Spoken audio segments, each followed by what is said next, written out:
저는 오늘 여러분들과 함께 우리 열왕기하 5장에 나타나는 나만 장군에 대해서 이야기를 드리려고 합니다. 실제로 이방인인 이 나만 장군에 대해서 열왕기서가 한 장을 할애하면서 이야기하는 것은 굉장히 중요한 포인트가 있기 때문이라 저는 그렇게 생각을 합니다. 오늘 제가 이 나만 장군을 이야기하면서 그는 어떤 사람이냐? 신앙의 사람이었다. 신앙의 사람 나만 장군.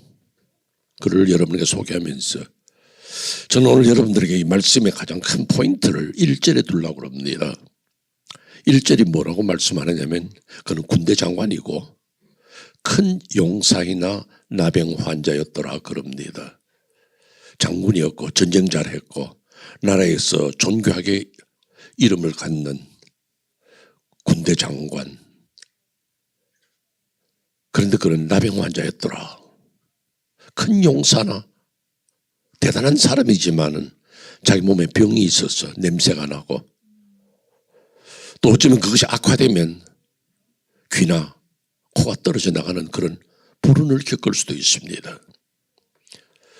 그런 가운데서 그가 고침을 받는데 오늘 우리는 아니라 저는 이 본문을 보면서요.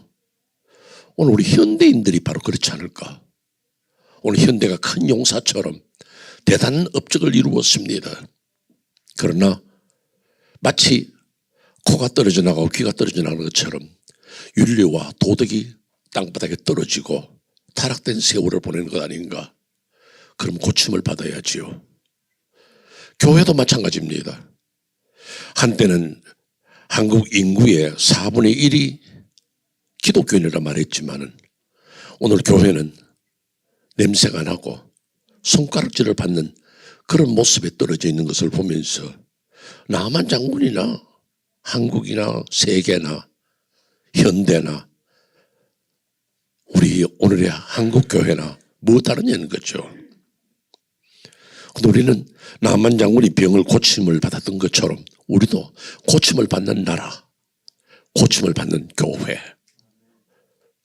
오늘 우리는 이 말씀 속에서 제가 여러분들에게 세 가지 말씀을 드리려고 합니다. 그 신앙의 사람 나만은 어떠했느냐? 은혜를 입은 자였습니다. 첫째, 은혜를 입은 자. 1절을 여러분 한번 보세요. 1절 보면요. 여호와께서 그로 하여금 높이 세워주었습니다. 나만 장군은 누가 그렇게 자신을 만들었는지를 몰랐습니다. 그러나 성경은 말하기를 여호와께서 그를 높였단 말합니다. 이 1절이 굉장히 중요해요. 오늘 우리가 구원받은 것은 우리의 어떤 재주로 된 건 아닙니다. 하나님께서 우리를 사랑하셨어. 여러분이 알고 예수 믿었겠습니까? 부모가 예수 믿기 때문에 내가 예수 믿습니까? 오늘 우리가 예수 믿는 것은 여호와께서 은혜를 베푸셨어. 군대 장관이 되게 하고 한 가정의 가장이 되게 하시고 좋은 직장 주시고 우리를 그렇게 이끌었습니다. 그러나 문제는 인생의 원죄를 타고난 것처럼 우리는 항상 죄악 가운데 삽니다. 한번 은혜를 입게 되면 그것이 끝이 아니라 이제부터 우리에게 필요한 것은 뭐냐면 어떻게 하면 모든 죄악을 씻어버리고 온전한 신앙의 길로 갈 수 있느냐 이거죠. 그냥 정체 상태에 머무는 것이 아니라 나 한번 예수 믿고 교회 나와서 그러면 천국 가고 다 되느냐 아니라 우리 자신들의 그 신앙생활 속에서 고침을 받는 온전한 그리스도인의 길을 갈 수 있는 성도가 되어야지 한다. 이것을 여러분에게 말씀을 드리려고 하는 것입니다. 오늘 우리 여기서 배워야 합니다. 오늘 우리 여기서 깨달아야 합니다. 내가 어느 정도의 신앙생활을 이뤘다고 그것으로 만족하고 여기서 정체 상태에 머물면 안 됩니다. 다시금 우리는 더 나은 그리스도인, 온전한 그리스도인의 자리에 이르려고 몸부림을 쳐야 합니다. 이 사람은 자기의 병이 있습니다. 무서운 병입니다. 군복을 입고 있지만 냄새 납니다. 사람들이 어쩌면 알고는 꺼릴는지 모릅니다. 명령은 듣지만 꺼릴는지 모릅니다. 얼마나 창피스럽고 부끄러운지 모릅니다. 어떻게 하면 이 병을 고칠까? 어떻게 하면 내가 온전한 성도의 길을 이룰까? 이것이 여러분에게 관심이 되고 고민이 돼야 되고 기도의 제목이 돼야 됩니다. 주님, 나 어떻게 하면 좀 더 예수 잘 믿고 좀 더 주님과 가까워지고 좀 더 주님 앞으로 가까이 나갈 수 있는 그런 성도가 될 수 있을까 하는 것이 여러분의 기도 제목이 되어야 됩니다. 그렇지 않으면 우리는 정체 상태에 머무는 거예요. 그런데 그가 그 병을 고치는데 아이디어를 얻습니다. 전쟁에서 잡아온 이스라엘의 계집종이 자기 집에 있는데 우리 이스라엘의 엘리사 스님 만나면 그 병 고칠 수 있는데 말합니다. 귀가 번쩍 뜨이지요. 그러나 그 아이의 말을 믿는다는 것이 보통 믿음이 아닙니다. 아이가 말한다고 해서 누가 병 고쳐줍니다. 누가 병 고친대요. 그 말 믿고 먼 길 떠나겠어요? 그러나 그의 갈급한 심령이 그 작은 복음의 소리에 귀를 기울였다는 겁니다. 여러분들 귀를 열어서 하나님 말씀이 증거될 때마다 그 말씀 앞에 서야 됩니다. 우리 목사님이 강단에서 말씀을 증거할 때 저것이 내게는 복음이다. 내가 바로 살아갈 수 있는 길이다. 어떻게 하면 그 말씀을 듣고 나는 살아볼까? 여기에 여러분의 마음에 결정이 있어야 한다는 그 사실입니다. 그래서 첫째 그는 귀를 기울였고 그 다음에 두 번째로는 먼 길을 떠납니다. 은혜를 받고 온전한 성도의 길에 이르는 것은 공짜로 되는 것은 아닙니다. 여러분이 수고해야 합니다. 땀을 흘려야 합니다. 기도 생활해야 합니다. 성경 말씀을 읽어야 합니다. 주의 전에 꼬박꼬박 나와서 말씀을 들어야 됩니다. 먼 길 떠나는 사람처럼 수고해야 됩니다. 그래야 믿음의 증진이 있고 믿음의 변화가 나타나는 것입니다. 이것이 중요한 포인트예요. 그러면서 그는 먼 길을 갔는데 섭섭함이 생겼습니다.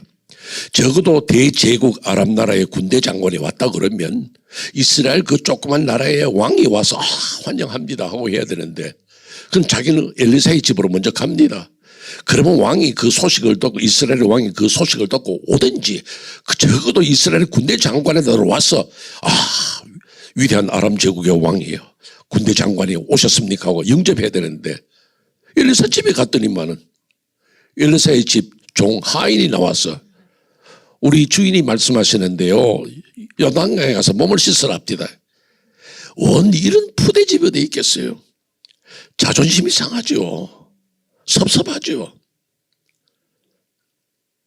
그래서 돌아가려고 합니다. 우리의 그 신앙의 생활에서 중요한 것은요. 내 자존심이 문제가 아닙니다. 일단 병은 고쳐야죠. 내가 온전한 성도가 되는 것은 내 자존심이나 내 고집이나 이런 게 중요한 게 아닙니다. 내가 지금 어떻게 살아왔는데 내가 지금 예수 앞에 어떻게 난 못하겠다면 우리는 영원한 구원의 길에 이르지를 못하는 겁니다. 우리 성도들은 늘 생각해야 되는 것은 사람들 나를 어떻게 보느냐가 중요한 것이 아니라 내가 하나님 앞에 어떻게 설 것인가, 나는 어떤 신앙이 내 길을 갈 것인가, 이걸 결정했다 그 말씀이에요. 그런데 아이가 요단강에 가서 몸을 씻으라. 목욕을 시켜주든지 아무 말을 해줘도 내가 할까 말까인데 그 요단강이 뭘 대단하다고. 자기 나라 아랍 나라에 가면요 더 좋은 강이 훨씬 많아. 깨끗하고 아름답고 보기 좋고. 요단강? 별것 아니야. 어쩌면 낙동강에 가서 씻으라 해도 낙동강에 씻어야 돼요. 오늘 주께서 우리에게 이것 해보라 저것 해보라 말씀할 때 주께서 무슨 말씀을 하시든지 종이 듣겠나이다. 이것이 신앙이에요. 그런데 우리는 신앙생활을 하다가도 내 마음에 안 들면, 내 자존심이 상하면, 내 고집이 꺾이는 것 같으면 우리는 포기합니다. 그러면 구원의 자리에, 변화의 자리에, 온전한 신앙의 자리에 이르지를 못합니다. 그것을 꺾어야 돼요. 유명한 노만 빈센트 필 박사가 있습니다. 그분에게 어떤 분이 와서 선생님 나는 구원이라는 것을 이렇게 생각합니다 그래요.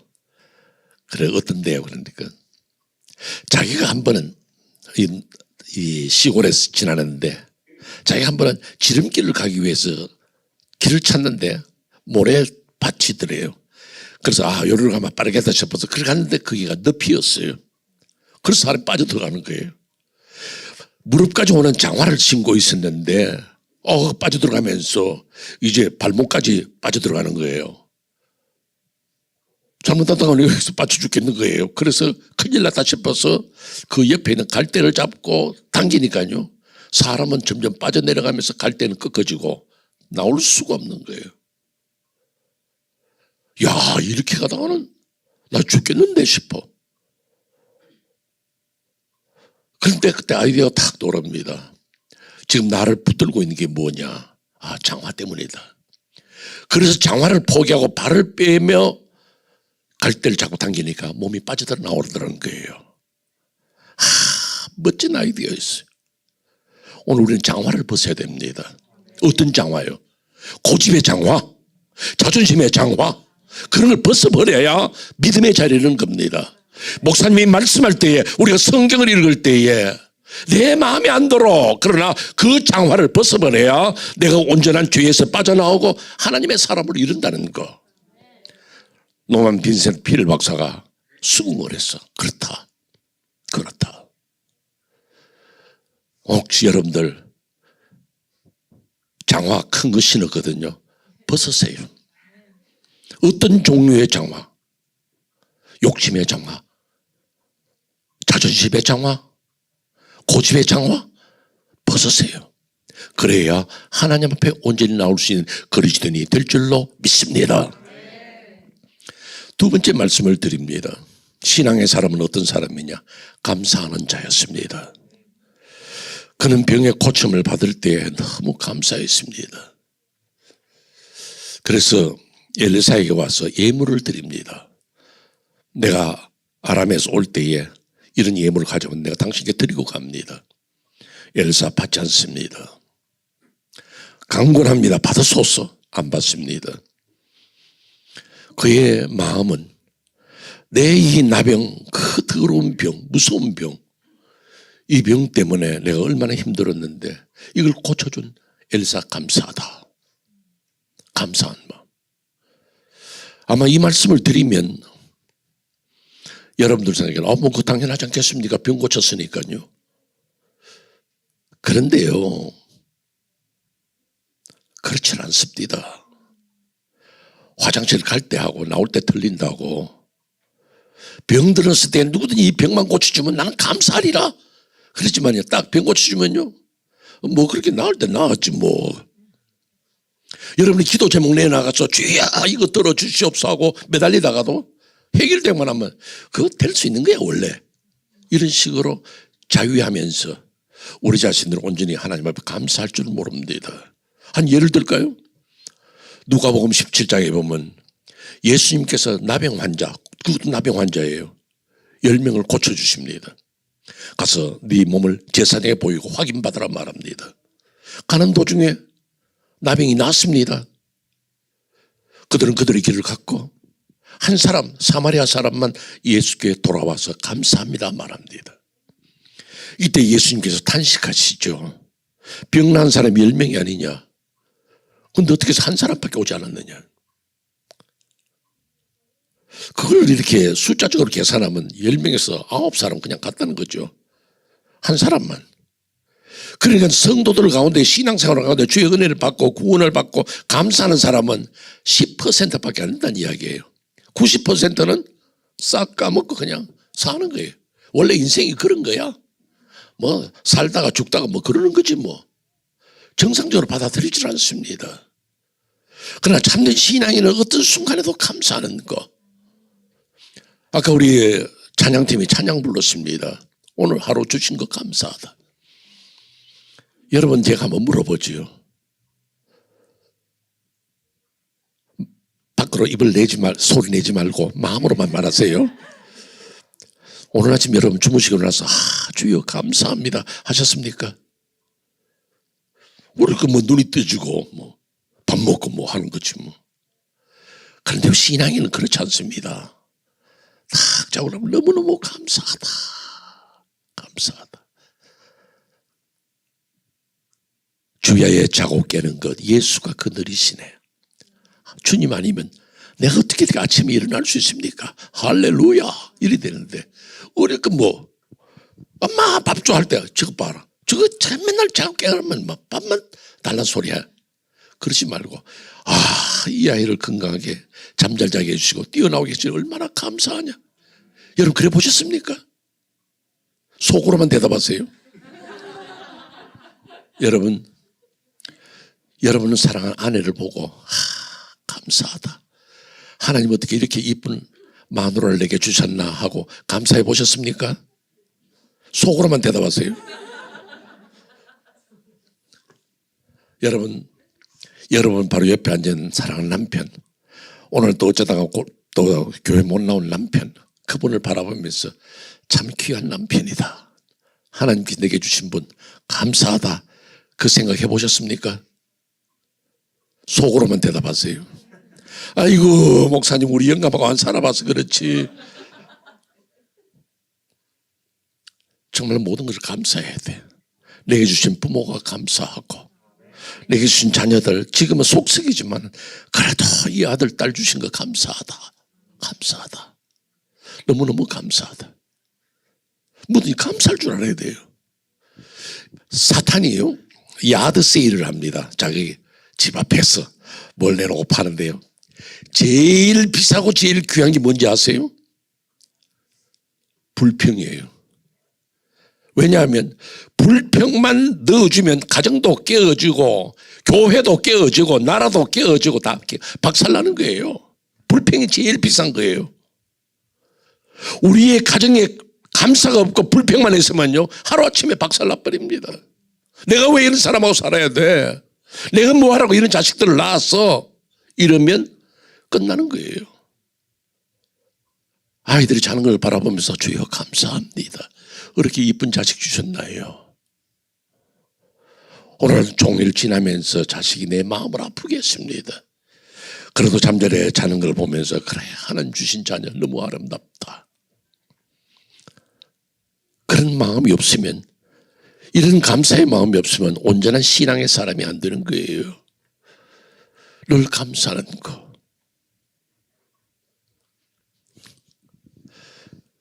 토레이 목사님이 미시간주에 어느 교회에서 설교를 하는데요. 그때 이 미시간 호수에서 배가 파손을 당해가지고 사람이 많이 죽었습니다. 그때 한 청년이 17사람을 건졌어요. 대단하잖아요. 한두 사람 건지기도 어려운데, 자기 살기도 어려운데 17사람을 건졌어. 그래서 토레이 목사님이 설교하면서 여러분 남을 건진다는 길이 얼마나 중요합니까? 이 17사람을 건진 사람이 있습니다. 대단한 사람 아닙니까? 우리 그런 청년 좀 본받고 우리 남을 건지는 사람 좀 되어봅시다. 그런데 거스른데 한참도 누가 손을 번쩍 드는 거예요.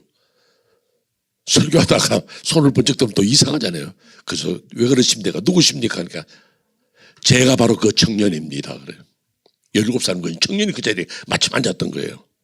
그러니까 사람들이 막 박수를 쳤습니다. 그 사람 현장에서 보니까요. 좀 나오셨어. 그러면 소감을 한번 이야기해 보시라. 그러니까 그가 마이크를 쥐고 이야기를 합니다. 제가 그때 17사람을 건졌죠. 그런데 그 건진 후에 아무도 나에게 고맙다는 전화도 없었고 편지 하나 없었습니다. 물에 빠져 죽을 때는 건져주는 사람이 얼마나 고마워요. 그래서 딱 건져지고 나면 잊어버리는 거예요. 우리가 구원받았다는 사실을, 위대한 사실입니다. 어떻게 주님이 나를 사랑하셔서 건져주셨을까? 나 같은 죄인을, 나같이 못난 사람을 건져주신 하나님의 내가 감사하고, 나는 어떻게 하면 주의 영광을 돌릴까? 나는 어떻게 하면 믿음으로 살까?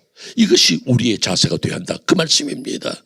건져주신 감사하고 삶을 주신 그 은혜가 감사하고 내 일생을 주께 맡기니 감사합니다. 그렇게 고백할 수 있는 성도 되시기를 바랍니다.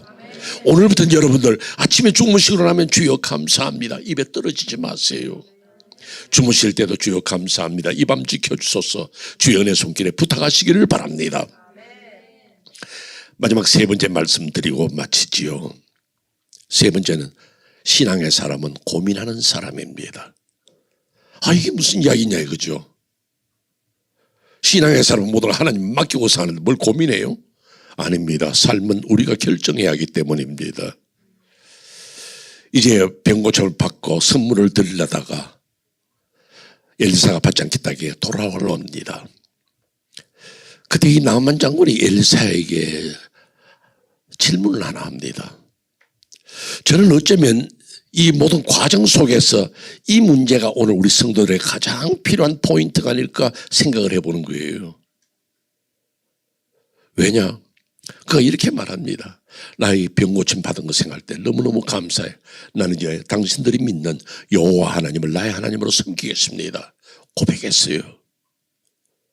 대단한 결단 아닙니까? 이방 사람이 병 고치고 난 다음에 대단한 결단 아닙니까? 우리 같은 이방 사람이 예수 믿고 하나님 자녀 된 거 대단한 일이에요.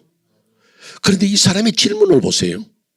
내가 이제 돌아가면 내가 군대 장관이고 왕의 보좌관인데 우리 왕은 림몬이라는 신을 섬깁니다.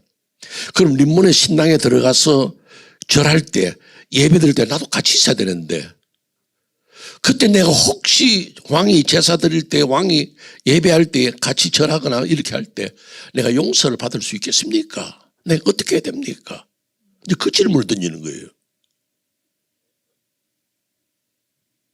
그때 엘리사가 안 됩니다. 죽어도 그렇게 하면 안 됩니다. 그렇게 말할 것 같은데 엘리사가 평안히 가라. 여기에 대해서 많은 학자들이 이런 질문 저런 질문을 표합니다. 또 림몬의 땅에 가서 절하는 걸 갖다가 정상으로 봐주었느냐? 그렇다면 우리가 예수 믿으면서 아무 데 가서 절하고 하는 거 나쁘지 않다. 그렇게 말할 수도 있습니다. 근데 그 평안히 가라는 말 속에서 저는 그렇게 받아들이고 오늘 여러분에게 해석을 해드립니다. 그 바로 뭐냐? 저는 그의 믿음의 자세가 확고했기 때문에 왜요? 나를 고쳐주신 분 하나님, 나를 군대 장관 되게 하신 하나님, 그분 잊지 않습니다.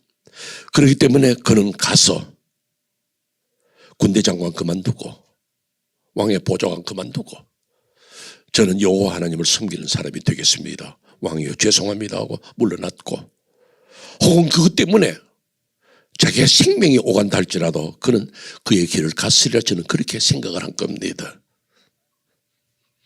아마 엘리사도 그런 생각 속에서 그런 결정을 내려준 것이라 당신은 그렇게 결정할 사람이요.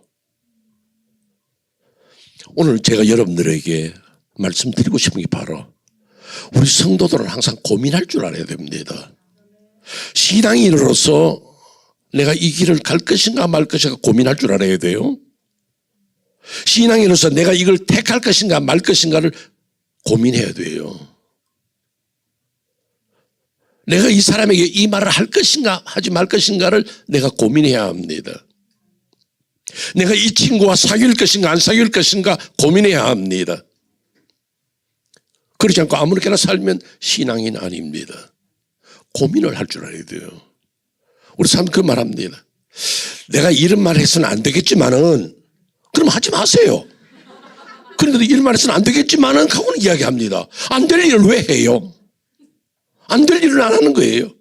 고민합니다. 내가 인생을 이런 식으로 살 것인가? 내가 이런 사람을 사귀면서 내 신앙을 유지할 것인가? 고민해야 합니다.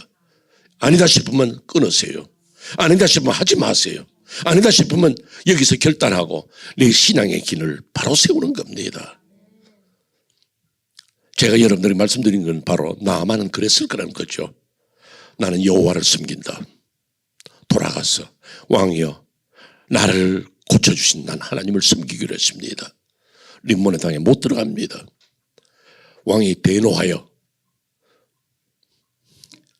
혹시라도 나아만 장군을 죽일는지도 모릅니다. 그러나 나아만은 그 길을 받아들였으리라. 왜요? 내 믿음이 확고했기 때문에. 언제나 고민하는 거죠. 여러분 미국의 레이건 대통령 아시죠? 레이건 대통령이 어릴 때에 구두를 맞추러 갔어요. 구두를 맞추러 갔는데 그때 구두방 주인이 자네 구두 맞추는데 앞을 이렇게 둥글게 해줄까? 아니면 약간 각이지게 해줄까? 그래요. 그걸 생각 못하고 구두만 맞추러 갔거든요. 근데 좀 생각해보고 말씀드리겠습니다 했습니다. 한 사나흘 지냈어요. 한 사나흘 지나고 난 다음에 구두방 주인을 만났어. 어떻게 결정했어? 그러니까 아이고 내가 그 생각 못했네요. 그러니까 사흘 뒤에 오라는 거예요. 그 이제 또 레이건 그 젊은 지금 그 대통령으로 지냈지만 그 젊은 레이건이 구두방을 갔어요. 가서 근데 구두를 내준다 보니까 하나는 둥글게 돼 있고 하나는 각지게 돼 있어요. 아니 신발을 어떻게 이렇게 신게 됩니까? 그러니까 자네가 결정하지 않으면 다른 사람이 모든 걸 결정해 버려. 그때 이 레이건 그 청년이 깨달은 거예요. 뭐든지 내가 결정 안 하면 다른 사람이 결정해 버리고 나는 다른 사람이 결정해서 딸려간다. 내가 결정한다. 신앙의 사람은 그렇게 결정하는 거예요. 오늘 여러분들 그것이 바로 우리 성도들에게 주어지는 큰 결단의 시간입니다. 여러분 바울사도 보실래요? 바울사도는 로마서 7장 24절에서 뭐라고 말합니까? 오라 나는 공고한 사람이라다. 굉장히 괴롭다는 거예요. 난 공고한 사람이라 그래요. 왜 괴로운지 아세요?